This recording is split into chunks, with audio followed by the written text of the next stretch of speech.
Have you thought this through? No way will that work. Are you sure? Is there any money in that? You'll never make any money doing that. How are you going to pay the mortgage? Just get a job. You're going to try and sell that? Why can't you be normal like everybody else? Oh, boy. Were your parents morons too? The savvy entrepreneur to the rescue. Congratulations. That really turned out well. Really good job. I'm going to admit it. I'm surprised. You know, I wish I thought of that. I never thought anyone would bet. How did you do that? I'm so glad you're pursuing your dream. I wish I had the courage to follow my dreams. Hey out there, all you entrepreneurs. Welcome to the Savvy Entrepreneur. I'm your host, Doris Nagel, and I am happy to be here. Why am I here? Because I'm a crazy entrepreneur myself. I've started or helped start at least 9 different businesses and counseled lots of businesses as part of my law and consulting practices. And I wish I could tell you I've made no mistakes, but that would be flat out a lie because I have made plenty.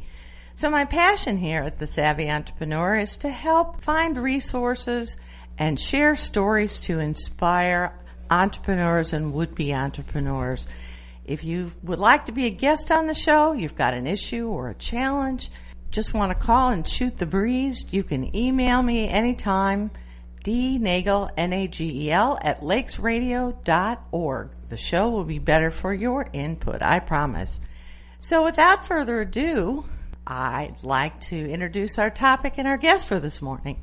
Our topic may not sound very sexy, but it's pretty darn important. Whether you have a contractor or actually an employee. Contractors, as we refer to them often, 1099s, which is the form you file. You'll hear more about that in just a minute. And with us today in the studio to discuss some of the issues related to that is John Sartoris, who is the principal of the Sartoris CPA Group. So full disclosure, I'm a client of the firm, have been for a long time. John gives very practical, prompt, and to-the-point advice, which I always appreciate. The Sartoris Group has been providing tax advice to local area businesses and individuals for, 30 years, John? Yeah, probably a little bit more than that. Yeah, the time flies. Time sure does fly. Yeah. And when you get older, it flies faster, Doris. That's not good. I don't want to hear that. Well, so John himself is a native of Chicago. He grew up in Highland Park. He's a graduate of Drake University in Des Moines, Iowa. And he has been a CPA for a lot of years. He started out with his career working in the tax department at Walgreens. He worked for a couple of other CPA firms locally and then decided to start out and set up his own firm where he's been for more than 30 years, more than as 30 he years, says. Yep. So, John, welcome to the show. Thank you. Thanks for so having much. me. Thank you so much for being here. To start out, I'd like to just talk just a little bit about you and your firm. I mean, how did you decide to become a CPA and a tax accountant anyway? Okay, well, if we step back to how did I become a CPA, it really wasn't my idea to begin with. It was actually probably my wife's more than anything else. She pushed me and knew that I could be better than the lazy bum that I was growing up. And when I passed the exam, it was a lot of hard work, but it was fun. And it took the better part of 3 months of intense studying, even though I had gone through college and came out with an accounting degree. The questions and problems that you face in real life and in the CPA exam are entirely different than what they can possibly teach you in school. Interesting. At one point in my career, working for one of the larger firms, I did speak at graduation at Wisconsin Parkside. I spoke at the College of Lake County before during some job fairs. And basically try to relate to the people that were studying accounting that even though it isn't sexy, it can be fun. And virtually everything that you learn in school, you probably need to forget until you get into real life and actually learn how to apply it. That's probably good news to some students that are out there, right? Oh, I think it is. At least when I went to school at Drake, the first year of accounting was very simple. The second year of accounting, I'd bet that 80% of the people who were in the class dropped out before the end of the class because it was that difficult. And then it got easier again. Well, How did you decide to set out on your own? I mean, you're an entrepreneur yourself, really. Well, I guess, but I never really think of myself that way. I think of myself as being able to, help people and take care of people, at the same time provide a living for myself and my family. Now, how I actually started out probably was because I really don't think I fit anywhere else. And if you look at like what my history was before I started our own firm, I did work for Walgreen Company, which was a large corporation. I went and worked for a very small CPA firm in Libertyville years ago, which only had the owner and myself and a computer person. I worked for a little bit larger firm in Waukegan that had 18 or 20 people. Then I worked downtown in Chicago in the Prudential Building with a large international accounting firm. And so I went the full circle, starting from a large organization back to a small, and then back up to a large. You tried them all. I tried them all. Except for the government. Right, except for the government, right? I don't think I would ever want to do that, really. Although I've heard it's good. And as I went back to the large company, I just found that I really didn't fit anywhere because I really wanted to be on my own. Being an entrepreneur or being your own employee or you're self-employed allows you the freedom. Now, a lot of people don't accept that freedom and the responsibility that goes with it. They accept the freedom. It can be scary. Right. And the one thing that I did learn working for one of the large accounting firms at a seminar one time, the managing partner said, partners' work is any type of work that needs to be done. Whether or not it's doing a tax return or whether it's emptying the garbage or washing the dishes that are in the kitchen. You do everything. And that's really true. I found myself as my own employee or as a self-employed person or as owner of a small business. You're the boss. You're the boss. You're the boss. So, you're the boss of you. Right. So everything that happens, you're responsible for. I found myself working at 2:00 in the morning because that's the time I woke up. I find myself at home watching TV at 3:00 in the afternoon because I didn't feel like working the rest of the day. But I do have the responsibility and the obligation to my clients to get the work done and get it done timely. So I'm available all the time. Sometimes my time just doesn't coordinate with normal people's times. I totally get that. And I think that's probably true of lots of entrepreneurs. Well, so to the topic at hand today, I think it's an issue that, as we were talking before the show, a lot of companies get wrong. The reality is a lot of small business owners are faced with a decision at some point. And we'll talk about small businesses mostly, but obviously big companies have this issue too, probably just as much or maybe more than small businesses. But I think a lot of small business owners, they're faced with a decision at some point of realizing they need help. It's pretty difficult, as you said, to be everything when you're starting a business. And at some point you start to realize you need help with things. That's correct. Either because it's not the highest and best use of your time and it's more efficient to find somebody, or you frankly just don't know about it. Whether it's building a website or doing your taxes or helping with legal stuff, or maybe just somebody who can help you do different pieces of the business that you don't have time for or you're not very good at. I think lots of business owners at some point say, I need help. And so the choice becomes really, do I hire somebody as a contractor or do I find an employee to do that? And I'm not sure everybody knows exactly what the difference between the two really is. They probably think they do, but maybe from a tax perspective, they're not. So talk a little bit about what the difference is between the two from a pretty high-level perspective. Okay. I think generally, I agree, Doris, that a lot of people don't understand the difference, and that's probably why sometimes things get done wrong. They think that if somebody comes in and just works part-time or works for a week or works for 10 days or whether we're just trying somebody out to see if they're good enough to stay in the company or not, they want to consider those people to be outside people, self-employed subcontractors or 1099 people and not employees. If they're employees, then that opens up a whole realm of other requirements that the small business has to go through. They have to pay payroll taxes. They have to do regular salary. They have to match these expenses. They sometimes have health insurance that they have to cover or workers' compensation insurance. There's all things that come up, as well as trying to provide other benefits that are required for employees. Every state, Illinois now, the minimum wage is $9.50 an hour now. I think it just changed on January 1st. Maybe it's $9.25, and it's scheduled to go up to $15 an hour, and it's going to go up in increments over the next few years. This is an expense that, as an employee, that's a minimum that you have to pay people. And I'm not saying that that's enough for people to live on, but it's a minimum that people have to pay. Small businesses sometimes will want the person to work a little bit and then not work. Or the employee or the individual might want to work on a more consistent basis. So generally, a lot of people don't understand that anybody who works for you that you control, that you tell when to come in, that you tell how much you're going to pay, that you pay them on a regular basis, that you have them do work in a manner that you want, that you have them work for you using your tools or your computers or your desk, you provide an office space for them or some place to sit, they're going to be employees, or at least the governments are going to think that they're employees because you control them. And that's probably the overriding factor of anything. You control them. An employee, at least in Illinois is a no-fault fire and hire state. So if you were dissatisfied with your employee, you could theoretically fire that employee. The employee could leave if he doesn't want to work there and get a job someplace else.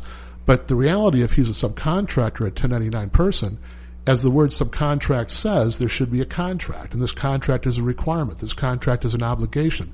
This contract may run over a period of time, and generally the job that's required in that contract isn't finished until that contract has finished, whether the job is done or whether the time has elapsed. So you really don't have the ability to fire somebody in a contract where you do with an employee. Interesting. Well, I think there are a lot of benefits clearly to employers. You alluded to some of them. I can say from a legal perspective, there's other ones. You need to have an employee handbook if you have an employee. Absolutely. You need to do, in many states, certain kinds of mandatory training like discrimination and anti-harassment, other kinds of things. And, as we were talking about before the show, I think hiring an employee has a different feel to it for a lot of business owners. They don't like the idea of actually firing someone. So there might be no fault firing, but the fact is telling somebody they're fired is harder and more difficult, I think, just for us as human beings than to tell somebody, we're getting rid of contractors right now, so no hard feelings, but, off you go, because you have a business to run, and I'm sure you have other things to do and other clients. I think the other piece that I've seen is it offers businesses a lot of flexibility. So you don't have to hire a full-time person maybe. You can say, well, I don't know how things are going to go. I know I need some help with this area here. I'm going to bring somebody on part-time to do this, and it's good for them because they can do part-time for other people too. Or, as you say, I can try this employee out and this person out and see if they're really a good fit. So I think there's a lot of benefits to it, but obviously, there are some things that need to be evaluated. So talk about the factors. You mentioned that there's a presumption that you probably have an employee in many cases. Talk about some of the factors that you need to look at that businesses may not fully think about as they're bringing some of these people into their organization. Okay. Well, as I mentioned, I think the degree of control that you have, or if you exert any control over an individual as part of the process of working for you, will lead you to having an employer-employee relationship. What does that mean, having control over them? I mean, we don't control any other human being, right? No, but as I said, you have certain hours that they have to be at the shop, certain ways and processes that are intact in your business that you want them to follow, that you require them to follow. You have certain ways that maybe they should dress for presentation for your customers. You have certain ways that they should handle other relationships with other employees. You provide them, as I said, with tools that they can work with, whether it be a computer or a desk or mechanics tools in an auto shop. You give them those. A subcontractor brings all this stuff along with him, and he basically works on the projects that he wants to work on or that he's assigned to, and he works when he wants to work. Oftentimes, a subcontractor in a small business might really only have one business that he's working for at a time. Right. And that in and of itself leads to the relationship being more of an employer-employee relationship. Like in my business, if I have, let's say if I have 800 tax returns that we do during the course of the year, whether they be business or personal, I'm working for more than one person. I'm working for 800 people. Right. So it's very doubtful that any one of these people has control over me, or the relationship is that tight, that I would be an employee of theirs. On the other hand, if I were to hire somebody to come into our office, even if this person came in during tax season only and worked only certain hours that were convenient for him and picked up tax returns that I had there that needed to be done and worked on whichever ones he wanted to work on, I think he'd still be classified as an employee because he's going to be working on my computers. He's going to be using my tax software. He'll use the people in my office to accumulate and assemble the tax returns that need to go out the door. He'll follow right. the processes right. that so he's following right. He'll follow the process. Consistency in how the tax returns are done. Right. So even though he might think that he's working his own hours, he's working his own however long he wants to work, and even if I were to compensate him as a percentage of what he did as opposed to on an hourly basis, he's still going to be considered an employee of mine, at least by the governments. And you never know when that's going to happen. You never know if it's going to happen. I think that a lot of small businesses, one, they don't really know the difference or know that most people would be employees. They aren't even aware that they have to do anything to have an employee. Yeah. And, the risks, I think, there's something that we can get into later on, the risks of not doing it right can be extreme. Yeah. Well, before we will talk about that, and I think that's really important because the consequences can be pretty eye-popping. Let's go back, though. You were talking about their different tests. So that's the control. You talked about the control test. What are some of the others? Well, one of the other things is the extent of personal services that somebody might provide.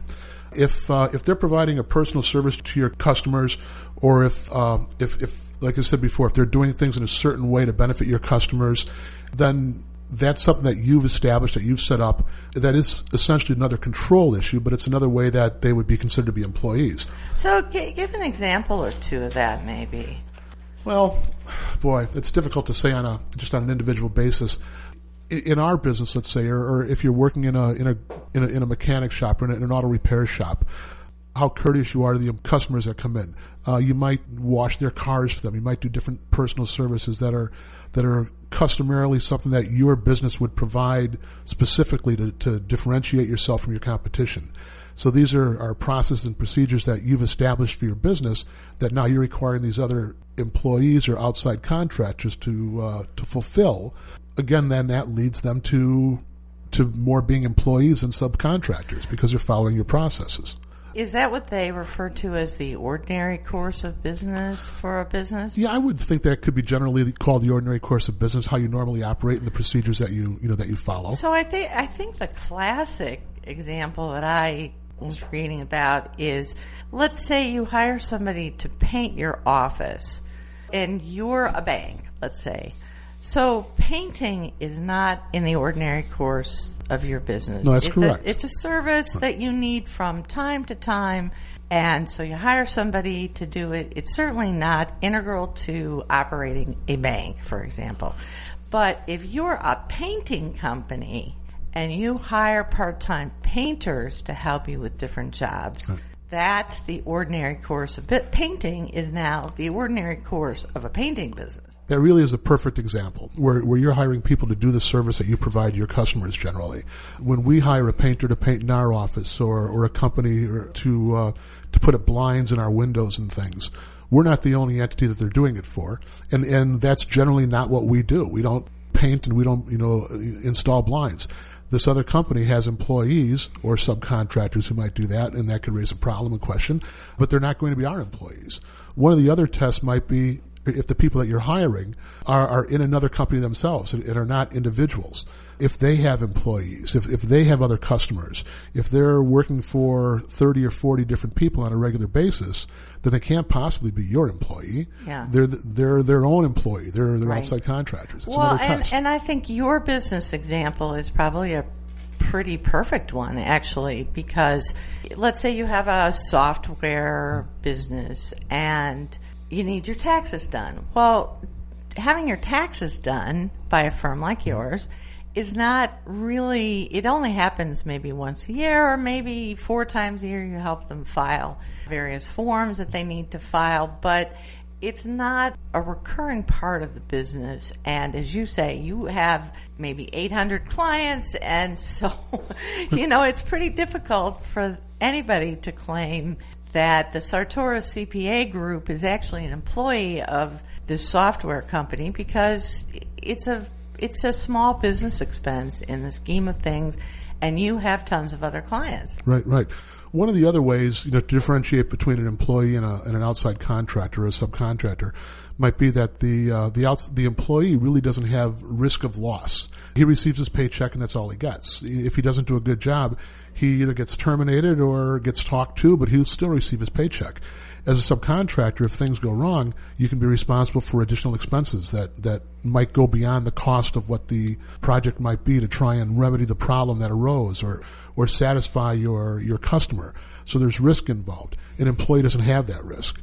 There might also be a way to differentiate in an employee situation. If somebody comes in as an outside service person or a subcontractor to you, and you pay them on a regular basis, and you pay them on an hourly rate, then that really constitutes an employee because employees are paid that way. A subcontractor might get paid at the end of the project or might get paid in installments throughout the project. If you were to hire someone to work on your bathroom, he might need money up front to buy material, and then he might need a payment of 25% midway through the job or 30% midway through the job, but you're not paying him on a regular basis, on an hourly basis based on how much work he actually performs. So there's a couple of different ways, and again, that kind of relates to control and how you pay him and things, and which brings us back to whether or not they're employees or not. Well, so that may sound very black and white, but I think the reality is there are lots of kind of gray situations, and sometimes a situation that maybe is black and white at the beginning evolves over time to something that's a lot more gray. Just one example I can think of, and it's with a company that I worked with. They needed some help designing a website. Okay, so guy who did their website, it was pretty clear the design of the website and getting it up and running was a fixed fee project basis, and that was what this person was going to do. But then it turned out they needed help maintaining the website. And then also the person said, well, I can help you with some of your social media stuff too. And before you know it, this person now was billing the company on an hourly basis, and it was a large percentage of what this person's monthly income was. Right. So at that point, is that person an employee, or are they still a contractor? Yeah, well, as you said, that's kind of a gray area. But I think the more involved that person gets with the company, the more it looks like an employee relationship. Now, in a situation like that, if that person who's working as a subcontractor incorporates their business or has other employees or has other clients that they do spend time on, it's entirely possible for one person in a group to provide a lot of services to one individual client. I've provided services to some clients of ours that are a lot more, either in an hourly basis or just a responsibility basis, than I do for other clients. And just because I spend more time with one client than I do with another client doesn't make me an employee of that one big client, because I do have other clients that I work for. One of the things that might differentiate also is that if the business that I have or that I purport to have really is a business. If I have business cards, if I advertise, if I am on social media, if I have an office, as opposed to working out of my home, those things might give issue to me being a legitimate outside contractor for this person. Yeah. So even if I do spend a lot of time working on one particular customer, if I hold myself out to be available to the public, I think that also leads to me being a subcontractor, not an employee. Yeah. Well, I think it's pretty dependent on the circumstances. It absolutely is dependent on the circumstances. As you alluded to. And, of course, we have to do the disclaimer here. As a tax advisor and a lawyer, we're not providing tax or legal advice, but I think it's often a blend of tax analysis and legal analysis. And I think probably the bigger issue comes up with not so much the person who you pay on a monthly basis to maintain your website, or the person who does some posting for you on social media. But when you start to, particularly as a small or a startup business, and you start to bring on people who are doing a key function for the company, so sales is classic, right? I mean, absolutely. You can't have I don't know if you can you hire any kind of sales help and still call them a contractor? Well, I think you can. In fact, I can relate a client of ours that operates in many different states, and they have salespeople in different territories throughout the country. And these salespeople have their own businesses, and they represent other businesses as well as the company that I represent. So in that case, they are subcontractors. They are outside contractors. They visit the clients, over a particular area. They try and solicit work. They work the hours that they want to work. They get compensated based on how productive they are, not on an hourly basis. And they do work for other people besides my particular client. Right. So it is possible for an outside salesperson to be a subcontractor. So it's unlikely for somebody locally, I think, promoting it that way. Well, and that's perfect segue. I was going to ask about the other extreme, which is a small company is looking for some sales help. You've got a guy who's between jobs and he says, sure, I'll help you be your part-time salesperson. He gets a business card because, of course, as a salesperson, you're thinking that makes him look more like part of the company, so he has more legitimacy when he goes out to the customers. You tell him, here's the company computer. I think computers, at least in my experience, are really challenging for employers because yes, it'd be nice for them to provide their own equipment, but there's so much in terms of software and data security that employers are thinking about today. And so you give him an email address, a company email address, so he seems like he's really part of the company. And I think at that point you may very well have yourself an employee. Yeah, I agree with you. I think at that point you have yourself an employee. And he may not want to think of himself as an employee, or he might, depending on his particular situation. And maybe we should talk about this. One of the benefits of being an outside person instead of an employee, particularly has to relate to the new tax law that changed a couple of years ago in 2018. Generally, a lot of people who have been employees or were salespeople that were employees would be allowed to write off certain expenses that they had. Yeah. Now those their expenses, car, for example. Their car, for example, absolutely. That's a pretty sweet It's a big one, right. And now as an employee, as a W-2 employee of a company, you can't write off that expense any longer. Yeah. But if you're a self-employed person, my $1,000 a month Beamer lease is no longer deductible. Right. What a bummer.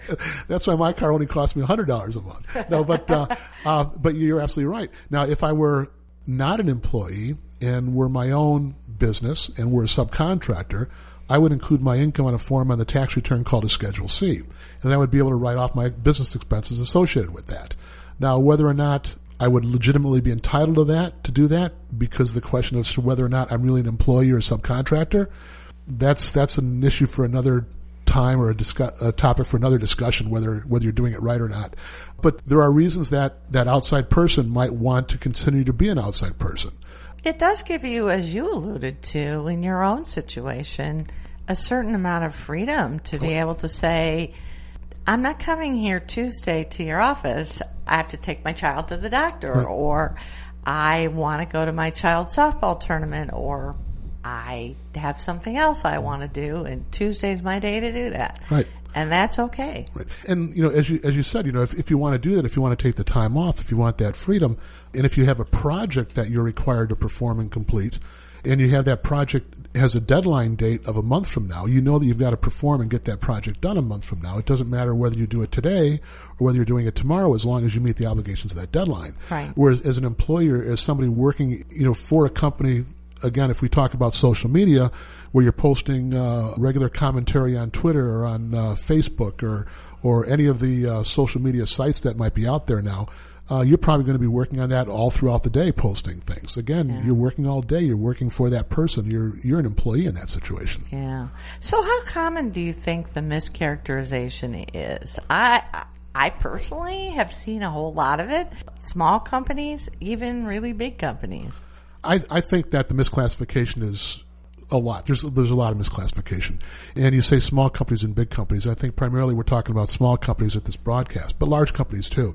I can relate another story of a client that was working for a large company in web design or computer related subjects like that, and was let go from that company. and he's hooked on with another large company, a publicly traded company, but they don't want to pay him as an employee. Right. They'll pay him as a subcontractor.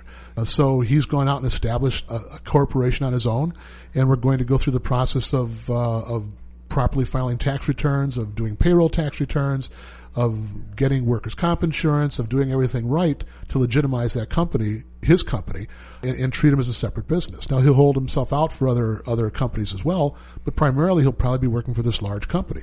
And again, this is a large company that knows the rules, that should know the rules. It has an HR department that should know that he really is an employee of that company, but they don't want to treat him like that. So I think in a lot of cases in the small business, it might just be lack of awareness of what the laws and requirements and differences are. Well, I think there's that, but I think also the fact that you don't necessarily have predictable revenues. You don't always know early on whether you're going to always need a full-time marketing person or a full-time salesperson, whatever that person might be. And so the 1099 contractor for all those kinds of companies is a very easy kind of plug and play, an easy way to plug resources in here and there.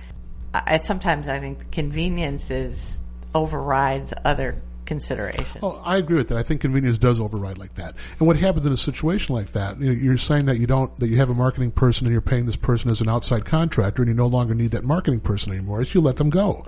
What's the first thing that people would do or should do or could do when they're terminated from a job? They go to the unemployment department and they collect unemployment benefits. Well, but that's a key difference between an employee and a contractor, is that if you're an employee and you're terminated, you can go to the unemployment office and make a claim for unemployment compensation.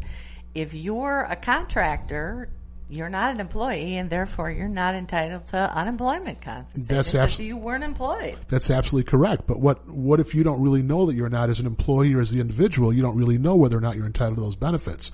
So you just go to the unemployment office. The unemployment office. Yeah, why not? Right? Why not? Right. I think that's just the American way. The unemployment office will look you up and they'll try and match you up with that employer, with that company. And if they don't see your name and social security number and other identifying information as part of their quarterly payroll tax filings and payments for unemployment taxes, I don't think that the unemployment department will deny you benefits. What they'll do is they'll investigate that company and wonder why you are or why you weren't, or whoever else might not have been listed as an employee. And then that comes to, we've talked about facts and circumstances, I think. And it's not just the terminated or the irate employee that might turn a business into the government, either unwittingly or knowingly. Boy, we've been through our share of unemployment audits, and they don't come up too often, but we might get one or two every couple of years.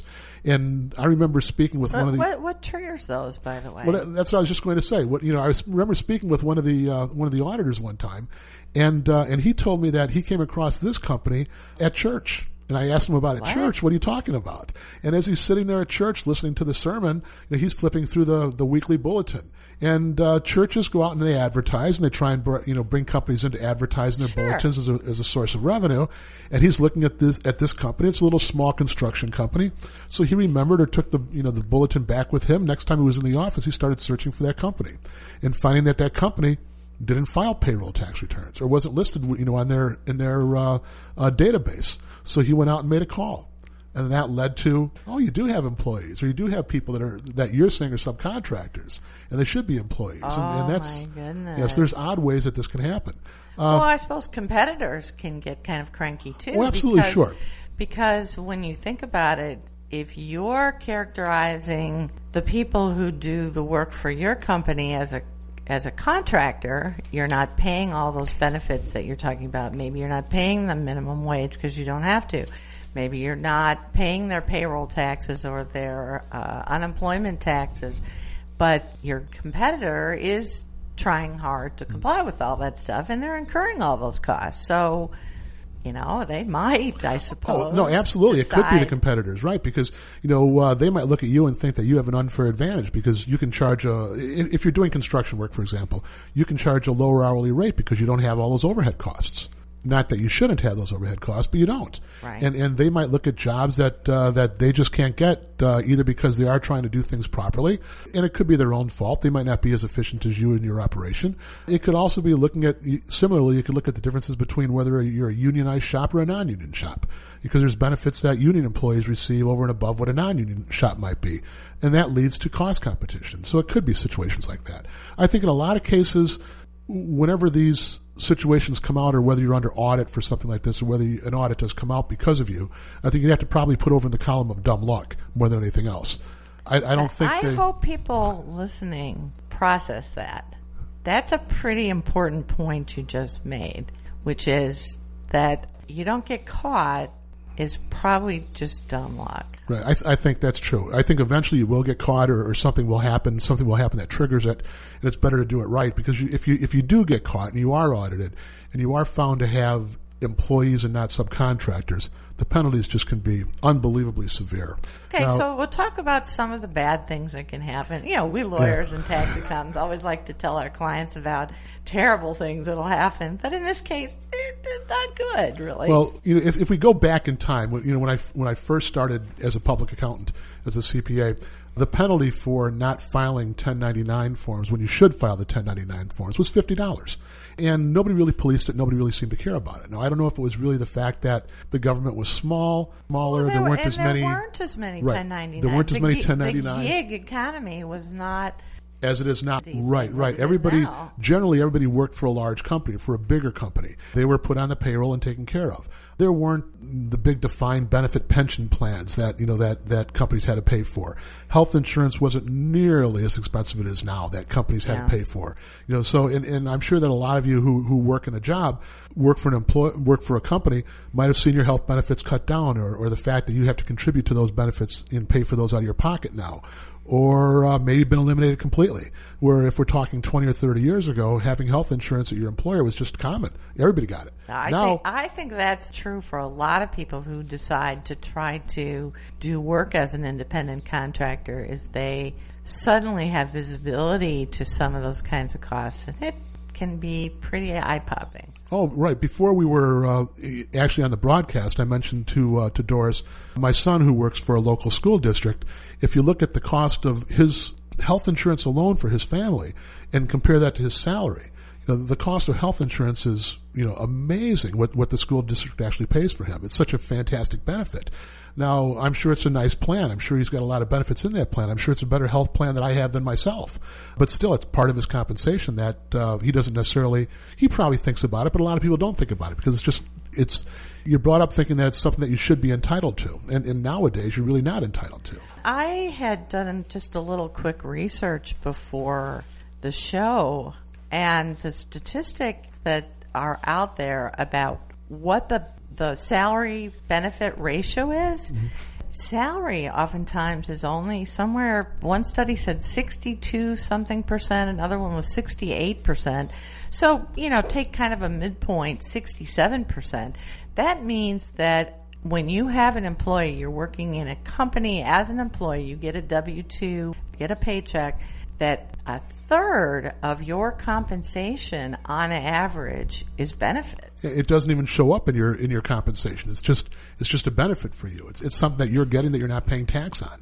Right, but it's a cost to the company. It's a cost to the company, to the employer. And it's something you lose out on and need to think about when you're on your own. When you're on your own, because it's not just about, if I got this as a person with a salary, and so then I'm going to get this because that's on an hourly basis my salary, you're shortchanging yourself by a third. Absolutely. I want to step back a little bit again, because sometimes when I'm in a conversation I kind of wander. I think it's part of just my old mentality. And I think it's of all the knowledge that you have built up. Thank you, but I don't know. Maybe it's just a lot of things trying to come out at the same time.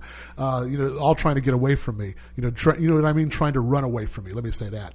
We're talking about penalties and things, and how back in the day it was a small penalty to pay, a small price to pay for not doing a 1099. Nowadays, let me try and read something of what I've seen. Not only do you have the issue about having to do the 1099 form and prepare it and send it to the government and give a copy to your subcontractor, there's a due date in which you you have to do that. That has to be done by January 31st of each year. Now, in order to start that process... I'm going to interrupt just really quickly, just to make sure people are really clear, because there's a couple things going on here. One is, do you have a 1099 or a contractor versus an employee? Okay. And if you get that wrong, there's some really bad things that are going to happen. Oh, absolutely. And we'll talk about that in a second. The other piece, though, and I think the part you're talking about, I just want to clarify, is that let's say you have somebody who truly is a contractor, there are still things that you need to do, and if you don't do them, there are bad things that can happen. That's an excellent. Is that that's right? absolutely where I'm going. That's an excellent point. And just like an employee, when you receive the W-2, your employer has to give it to you by January 31st. They're supposed to do that at least. Similarly, if you're an outside contractor and you're a 1099 person, they have to give you this form and file it with the government by January 31st again. And if you don't do that as an employer, as a company, the penalties can be severe for not doing that.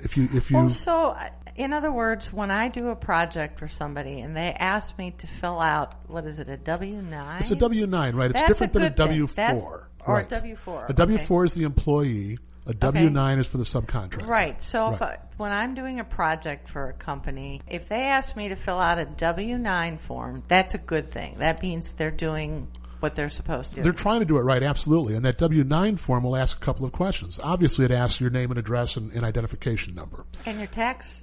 And your tax ID. Right, your tax ID if you have one. And that's an indicator in a lot of cases as to whether or not you are an employee or a subcontractor or not, or an individual or a business. Most businesses have identification numbers, have business identification numbers. It's not required. In certain circumstances it is, but in a lot of cases it's not. But that W-9 form will also ask, are you a sole proprietor, which means you're an individual working? Are you an LLC or a partnership, or are you a corporation? What type of corporation are you? So that W-9 form in which you disclose to your employer or company that you're working for, you tell them what type of entity you are. And if you say you're an employee, or if you say that you're a sole proprietor, an individual, then not that it's wrong, because you can be an outside person and not be a corporation or an LLC. I think that the steps to validate that are some of the things that we've talked about. Determining whether or not these circumstances on a factual basis really apply and you are an employee or a subcontractor. So back to the requirements. If you are a 1099 person, you filled out the W-9 form. Let's say, there's two paths really. One is you're truly a corporation, you're a C Corp, an S Corp, whatever. Then what happens? Does the employer or does the company you're working for have to do anything else then? It depends on, when you fill out that W-9 form and inform the employer what type of entity you are, whether or not they have to do something.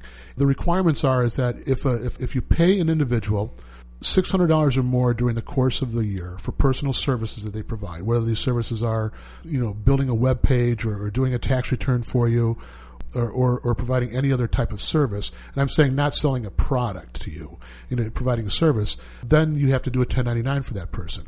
If when they fill out a W-9... I just want to underscore that, because it's really easy to spend $600 with a sole proprietor who does your website design. Right. I'd love to have my website redesigned for $600. Absolutely. Probably it's more than that. Right.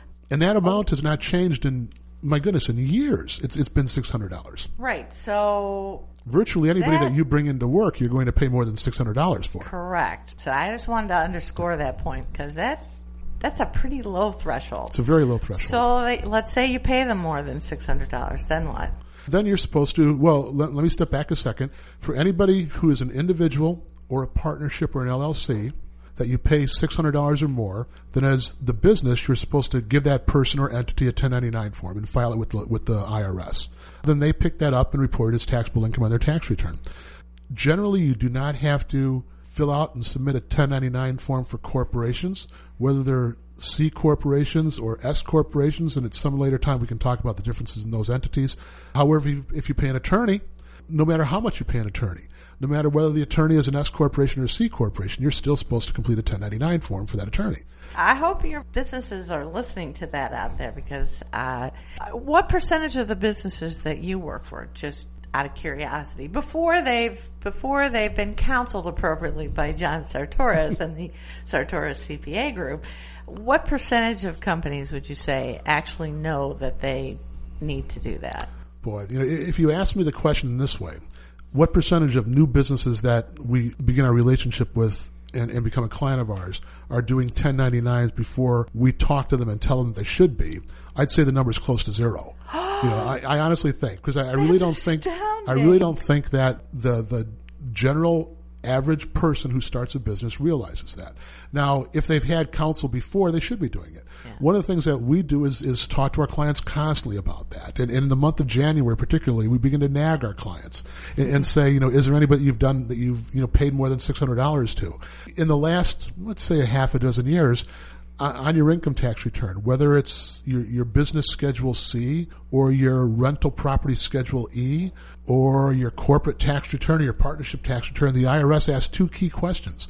And to paraphrase, the first question they ask is, did you pay anybody during the course of the year that you should have issued a 1099 form to, yes or no? And then the second question after that, did you issue the 1099 form, or are you going to do it, yes or no? And what happens, you start to talk about some of the bad things that happen and the old approach of wrist slapping. What happens now if you don't issue a 1099 to that? The penalties can be severe. And those questions that the government asks, when you answer those, this is part of the perjury statement that you have when you sign your tax return, in which you indicate that everything is proper, that you're not lying, that you're not holding anything back.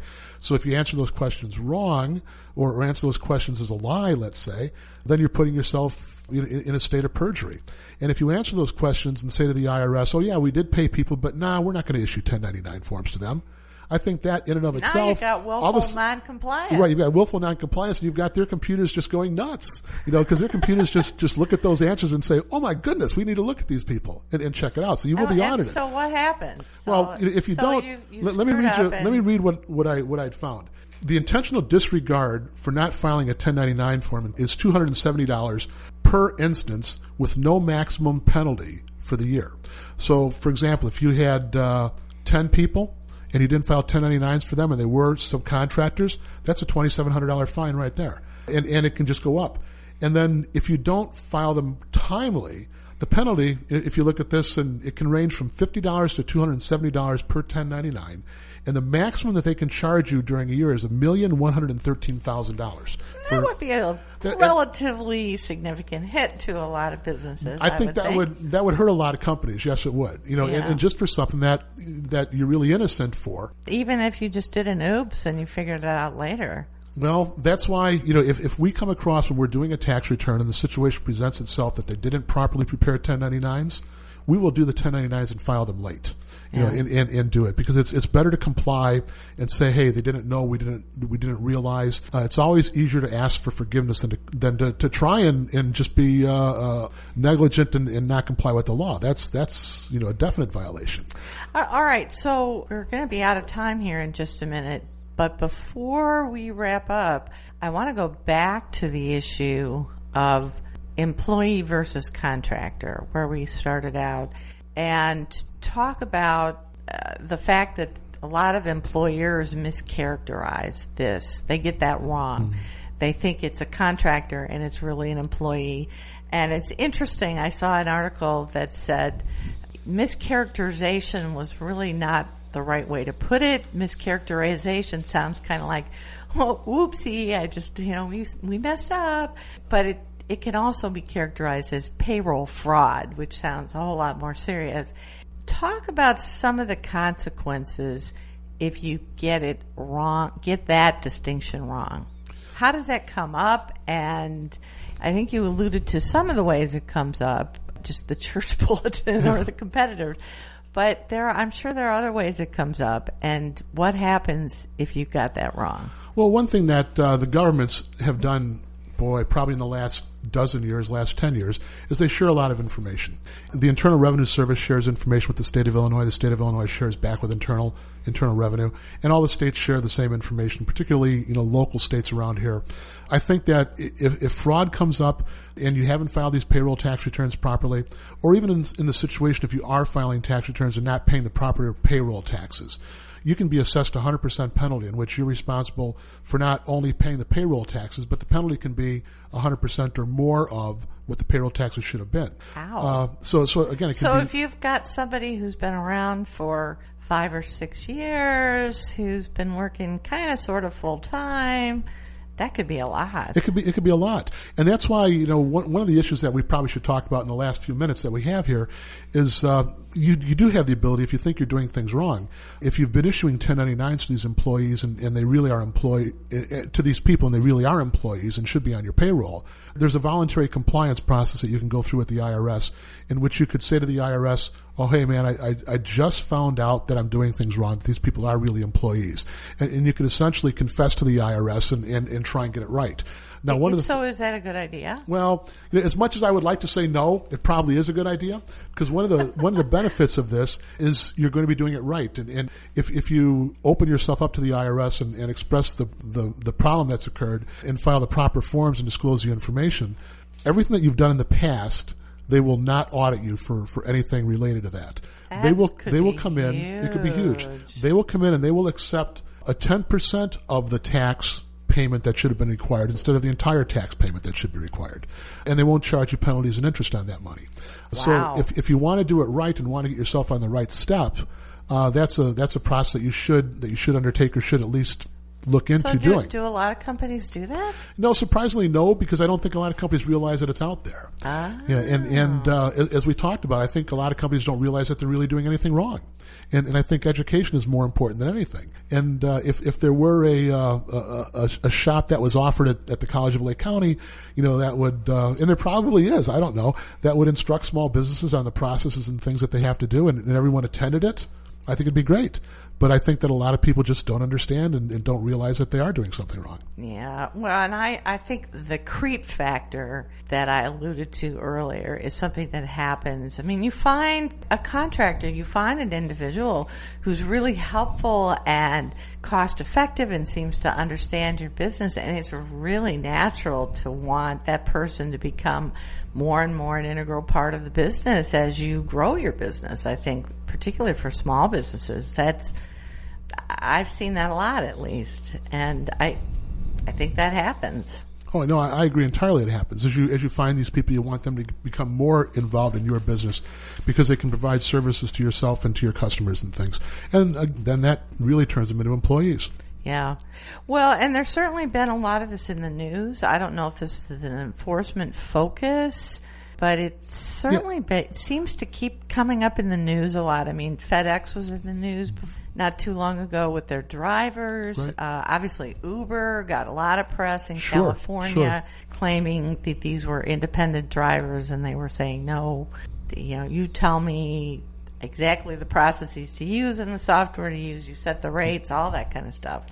Oh, yeah, it really is a facts and circumstances case, and every state is different. I think every state looks at it in a different fashion.